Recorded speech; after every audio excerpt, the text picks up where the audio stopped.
duruufaha way wada xiriiraan dantu ma ahan daaro dheerdheer inaad ku hamiso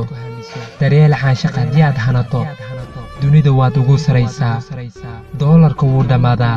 daryeel caashaq isma bedelo nolosha runtu waa daryeel caashaq hal qof haddii aad haysato oo ku qanacsan tahay xumaanta kaa ilaalinayo wanaagga kuu horseedayo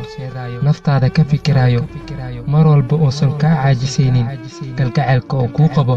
daraar iyo habeen garabkaaga taagan dunida kuguma cidleenayo caashaqa waa laba nooc caashaq xididada raacay halbowlaha ka dhigtay saldhig wadnaha hooy ka dhigtay isma bedelo caashaqa labaad waa caashaqa bilicda ka dhashay oo indhaha soo jiitay 6 beri haddii aad la noolaato wuu kaa xiisa dhacayaa ilaan jecelkiisa wuxuu ka dhashay indhaha jecelka waa midka wakhtigiisa kalabarkuu hibeeyey inta yar uu kaa maqan yahay waa inta yar oo jiifo cadcayda hadday soo baxdo wuxuu dareemayaa naftiisa qabyo inay tahay dulqaad caanshaq waa sida dayaxa oo kale dayaxa dunida ayuu ifiyaa